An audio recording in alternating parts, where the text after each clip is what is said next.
Conference muted. All right, good afternoon, everyone. This is Judge Jones. We're having a problem with the camera, so give us just a minute. We were having difficulty getting the lectern camera up, so we've reset. Should only take a minute or so. I will say I've activated the hand-raising feature. If you know you're going to be speaking, if you go ahead and give me a 5-star, and that way, once we get the camera up, we can get started right away.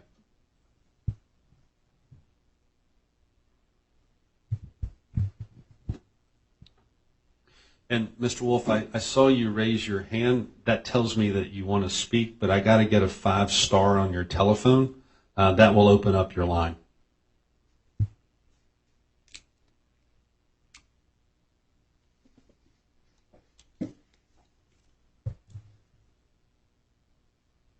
There we go. Thank you. Thank you, Judge.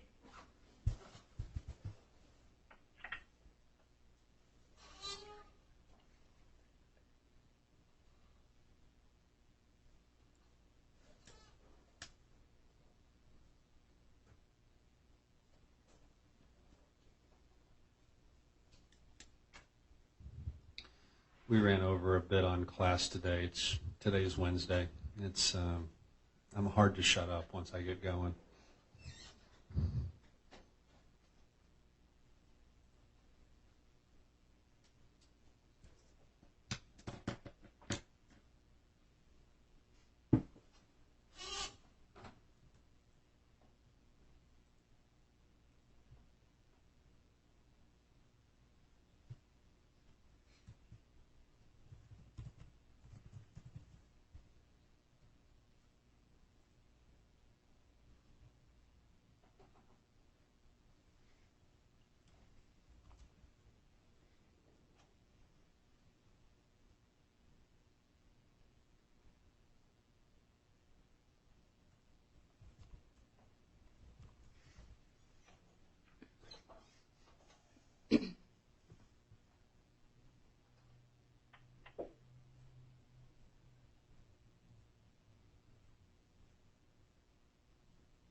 There we go.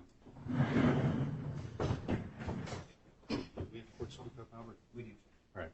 Then officially good afternoon, everyone. This is Judge Jones. The time is 1:12 Central. Today is September the 13th, 2023. This is the docket for Houston, Texas. On the 1 o'clock docket, we have the jointly administered cases under case number 22-90341, corescientific, Inc. Folks, please don't forget to record your electronic appearance. It's a quick trip to the website, a couple of mouse clicks. You can do that at any time prior to the conclusion of the hearing, but it is the way that we note your official appearance this afternoon.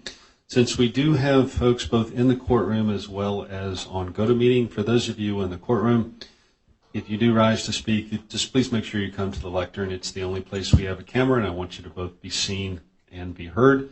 For those of you who are on GoToMeeting, as I indicated earlier, I have activated the hand-raising feature. If you decide to speak and you haven't already done so, I need a 5-star on your phone. You only need to do that once. The hand-raising feature on GoToMeeting just lets me know that you would like to be heard. First time that you do speak, and I only need it once, if you would, please state your name and who you represent. That serves as a good point of reference for the court reporters in the event that a transcript request is made. And finally, we are recording this afternoon using CourtSpeak. We'll have the audio of the hearing up on the docket available for your download shortly after the conclusion of today's hearing. All right, with that, Ms. Harper, are you taking the lead this afternoon? Good afternoon, Your Honor. Ashley Harper, Hutton Andrews Kurth. On behalf of Sphere 3D, I'm joined in the courtroom by my colleague Brandon Bell, and on the line virtually is my co-counsel, Gregory Wolf. He'll be taking the lead today. Oh, all right. I just want to Thank say you. thank you for accommodating us today on an emergency basis. No, absolutely. Thank you. Mr. Wolf, good afternoon. Good afternoon, Your Honor. So if may I begin, or do you want to speak to my adversary first? No, if you would just give me a quick update with where we are. Are all of the issues in the motion still outstanding? Have we made any progress? I don't want to tread where resolution has been reached. Sure. So I would also note, also on the line is Sphere CEO Patty Trumpeter. So we made progress on many issues, but unfortunately not the issues that were raised in the motion. Okay. Then did you want to make any opening comments? I'll give Mr. Securities the same opportunity, but I've read it. Quite frankly, I don't know who drafted it. I have a suspicion who drafted it.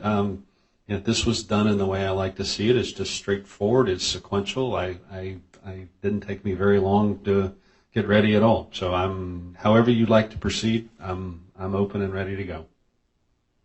Your Honor, I think we've set forth our positions in the motion. I'm happy to give my speech, but I think it would be very similar to what's in the motion. Okay. I guess I would ask, do you have any questions based upon what you read? Not at all.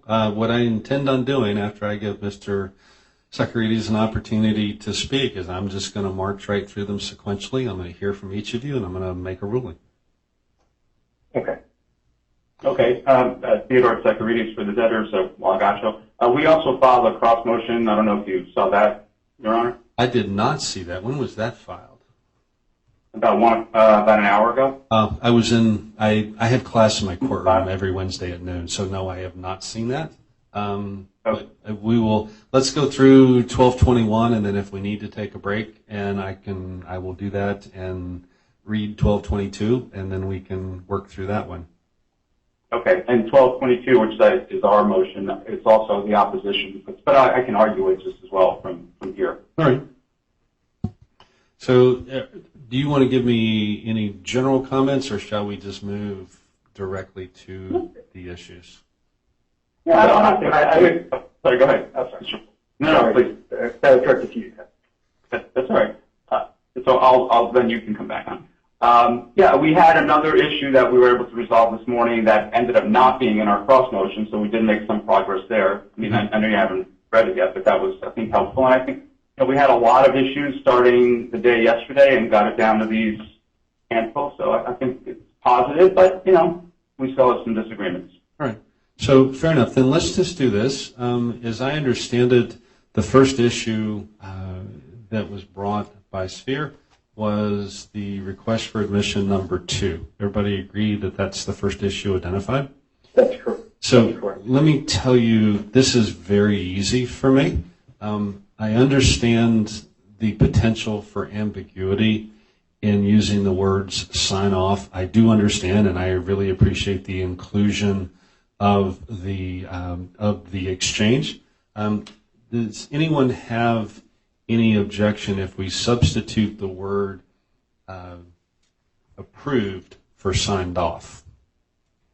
No objection from Sphere. Mr. Securities, in that, unless you want to make an argument that I can't conceive of, but I know you're that creative. To me, that's just really easy. The question would then be, admit that you approved Sphere's press release dated October 13, 2021. And that's either a yes or no. Okay, well, respond to that.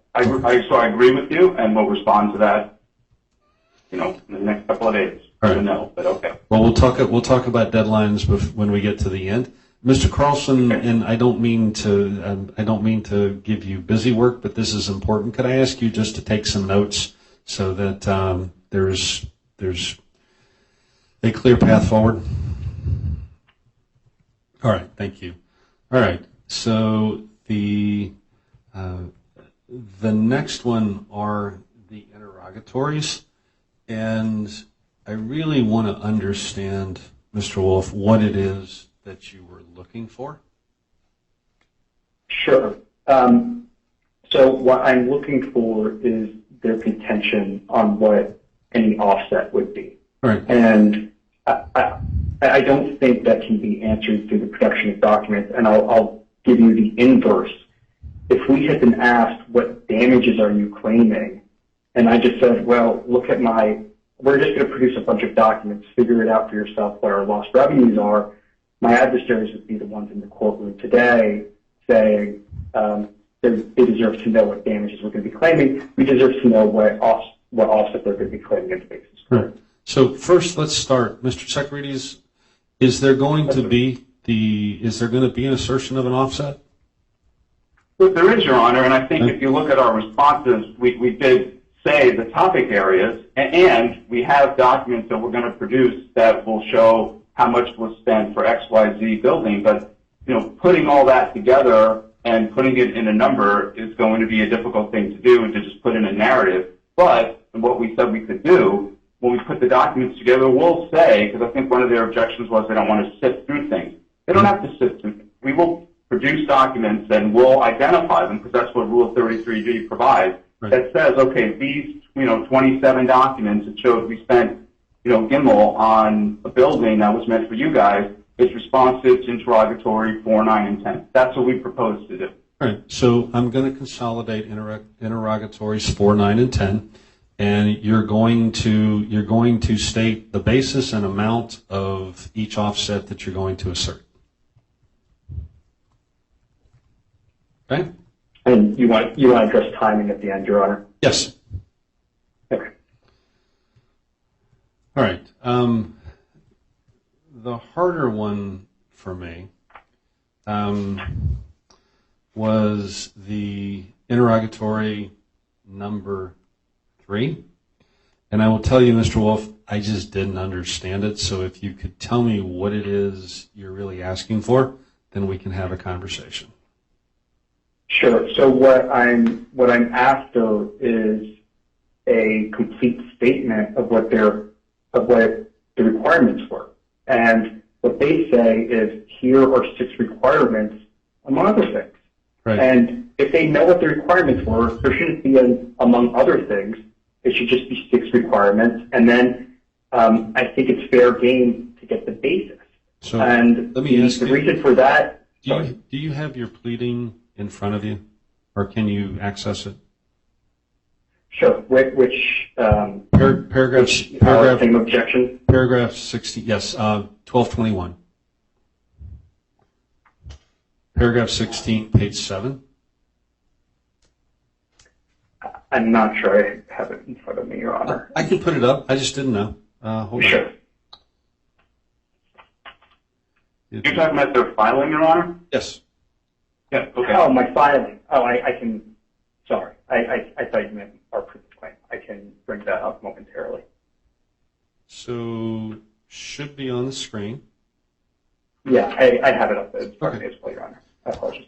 All right. So I read paragraph 16, and it says, interrogatory number 3 ask, what do you contend is the meaning of the phrase, quote, as long as Sphere 3D Corp satisfies, insert the word CORE's requirements prior to, state the basis for your interpretation. That's fair. What is it? Because I read that and I could give you a whole lot of answers, none of which would be helpful, that would be defensible. So are you really looking for is the actual requirements that they're going to rely on with respect to the action? Sorry, go ahead. Yes, that's fair, right? That what's going to happen is they're going to say there are 6 requirements, and if someone testifies, we met 6 requirements, and then there's not going to be another witness who says, wait, hold on, there was a 7th requirement. Yeah. So that's what we're looking to avoid. All right. So, Mr. Securities, again, the way that it was phrased, I understood the objection. Quite frankly, you could have answered something that was totally non-responsive and justified it with the way that was asked. But I appreciate the way you did it. here's what I'm happy to hear anything that you want to say, but here's what I'm going to want. If you're going to rely upon anything that you say constitutes a requirement, I want you to identify it. If you don't identify it, you can't rely on it. Fair enough? Understood. Yep. Okay. All right. Thank you, Your Honor. All right. And I think if we move to request for production number 13, Mr. Wolf, I'm going to need some help as to what you're really trying to get to. Sure. So what we're trying to get to is that CORE had a reason to try to come up with pretextual reasons to not honor the contract. And the reason in this case was there were rising electrical costs that they were not able to pass on to Sphere under the agreement. And thus, they instead said, we're not going to honor the rate anymore. You have to exceed to a higher rate that basically encompassed these charges that they were trying to pass on. Okay. And so what is it that you want? What is it that you're looking for in the request? I'm really looking for internal communications discussing this issue. I think we're already getting communications to Sphere and to Griffin as well. And so really I'm looking for any communications talking about passing these costs on to Sphere. I don't think this is going, or Griffin, I don't think this is going to be a heavy lift, right? We've only asked for documents sufficient. I'm not asking for all documents in the communications. No, got it. And again, I'm going to go back. You're going to find that I'm a relatively literal person. I want to understand exactly what it is, because what you just asked for is not how I read 13. So what I understand you're asking for is you're looking for non-privileged internal communications that reference the passing along or the passing through of additional cost? I mean, that was a question mark. Yes, correct. And it would also be, an attempt to do it. And so it didn't actually have to happen. It could be a discussion of do we pass these costs on or not. Okay. Mr. Socarides, you want to respond to that? Because it's I morphed. do. All right. I do. Well, and also, and I appreciate Your Honor hasn't had a chance to look at our opposition, but this is really coming down to power pass-through issues where you might have heard some of that before from some other counterparties. And that, we have a lot of issues in this case. That's not one of them. So the reason why we think this is irrelevant is, multifold. Number one, whether or not any of that happened, at the end of the day, they're claiming they had a contract, order number 2, and we're saying they never did. And the parties were working on a whole new contract. So whatever we were asking for, more money, they're going to get documents on this new contract. We've already agreed to that. We read this as the power pass-through issue and an attempt by them to try to sort of gin up what other people have done, and we think that's not relevant here because Griffin's never raised it. We've never claimed nobody paid a power pass-through. So the whole PPT, as we call it, issue is not relevant to this case. They're going to get other documents already that reflect the communications back and forth, and I would assume we have internal non-privileged documents that talk about what we're going to offer in a contract, but to the extent, and we read this as that PPT issue, we think that's not relevant. Mr. Wolf? So I think it is relevant because the PPT issue is that they wanted to pass these costs on to Griffin and Spear, and they just found a different way of doing it, which was by demanding a higher rate or saying we're not going to honor the contract. All right. Based upon what I've read and what I've heard, I'm going to sustain the objection to to response for our request for production number 13. All right. So, All right.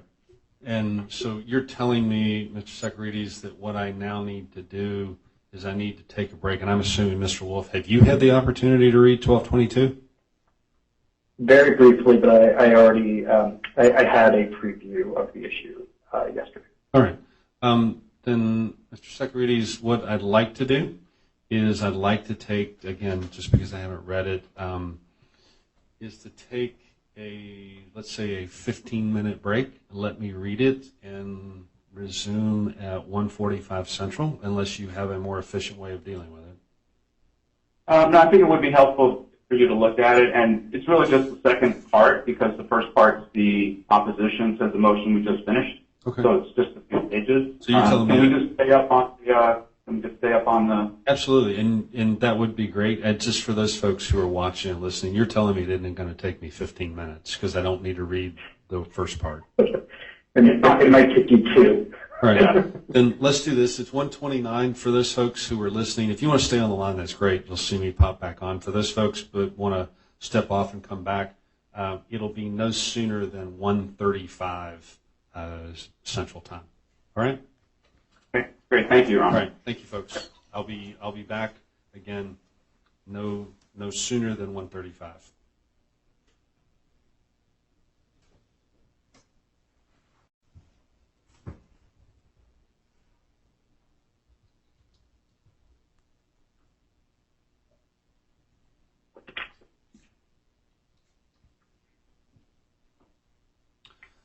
All right, we are back on the record. The time is 1:36 Central. Mr. Socrates, I've now read your pleading. I've also specifically read requests for production 15 and 20, as well as interrogatories 2 and 12. Any general comments you wanted to make, or shall we just go as we did with Mr. Wolf's? I'm happy to just walk through like we did. All right, thank you. So let me pull up. And I think, if you don't mind, Your Honor, I think request for production 20 probably sets the stage best for the other ones. All 4 largely relate to this merger agreement communications that we're looking for. Well, I will tell you this. I have fewer questions about 20 than I do about 15. So Okay. I'm more than happy to start with 20. Yeah, and I think, as we can talk about 15, but I think really what they're both designed to get at, and the issue, probably more importantly, the issue in dispute between us are these communications about the merger agreement's failure, why it didn't go through. And our view on that is, look, Griffin and Spear were supposed to merge. That much we knew. That was out before we even did the agreement with Griffin. Mm-hmm. They didn't. And our view was, well, maybe you would have gotten rights if that happened, but that never happened. And so what those two were talking about, maybe Griffin said, well, wait, you guys don't have the wherewithal to even get these miners that I'm supposed to deploy, with Core. And that would have been, the merge agreement failed like January, February of 2022. That is a core, pardon the pun, but a core issue in this case. If they said that to each other, if Griffin said that to Core, or Spear said to Core, look, these deals fell through, I couldn't get the financing, the lenders wouldn't give me the money, we can't do the merger, that's relevant. I'm entitled to that information, and that's really largely what we're looking for. What was that back and forth? They've already agreed if Core was mentioned in the negotiations, and we worked that out yesterday, they'll give us those documents. But I'm really looking for the back and forth between the two of them on the reason why the merger didn't happen. Now they'll produce documents maybe that the reason was nothing to do with anything about an ability to raise money and ability to buy miners. But I'm entitled to probe that because that's one of the arguments we're making. That's one of our defenses in this case, that these guys didn't have the wherewithal. Even if Spear had rights under the contract, they could not have performed. And that's really the nub of what we're after. All right, Mr. Wolf.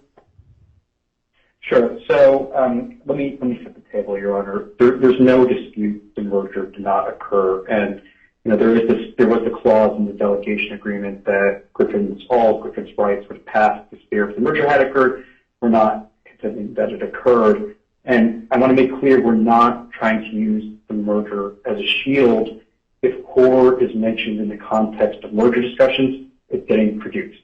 If an assignment issue is mentioned in the context of merger discussions, it's getting produced. What I object to is doing a search just related to the merger, and the only real ground of relevance I'm hearing is that because the merger didn't go through, maybe it will reveal that Spear was in poor financial condition, I would dispute that that is really relevant. I think what's more relevant is how the parties actually performed under the contract.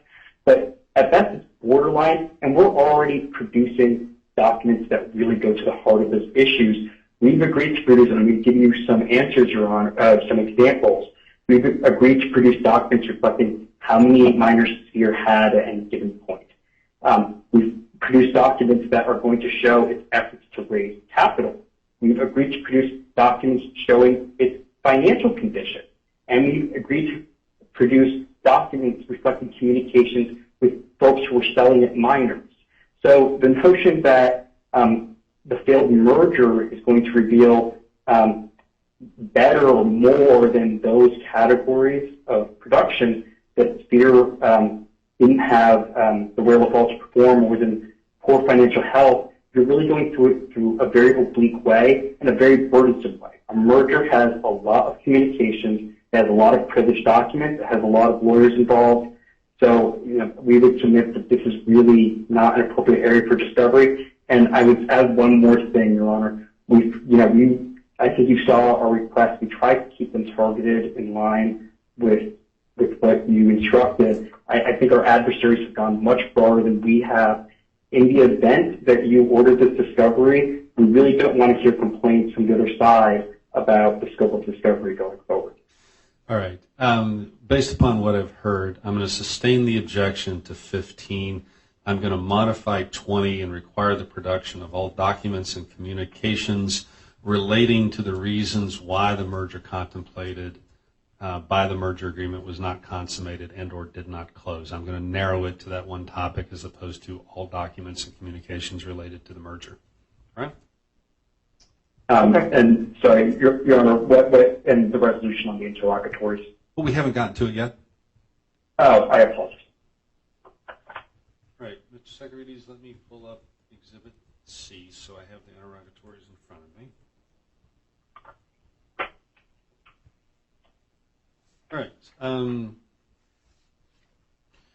Mr. Securities, you want to do the same thing with respect to 2 and 12 that you did with the request for production? I think so, but I think with 2, with the understanding that, 2 and 12, 2 refers to identify people, right? And one of the topics is this topic. And 12 really is the interrogatory version of the document request, which talks about identifying detail the reasons why the merger, actually this is even exactly what you just said, Your Honor, the reason why the merger didn't happen. Right. So, we think that they should have to respond to number 12, but we think Rule 33B, if they have documents that they could point to, would be fine, but if they don't, then they should explain to us in a narrative form in response to number 12. But we'd be happy with 33D if the documents actually, respond to that. All right. Mr. Wolf? Based on the content of your ruling, I sort of see where the wind is blowing. What I would say is for the identification of people, it should be limited to the topic you've identified, which is the reasons for the merger collapsing, and then 15 will 12, whatever it is, will answer. 12. All right. So again, and I think that let me work backwards. I think that 12 is an appropriate interrogatory and consistent with what I've done, so I'll overrule the objection to 12. With respect to 2, I'm perfectly happy with that resolution.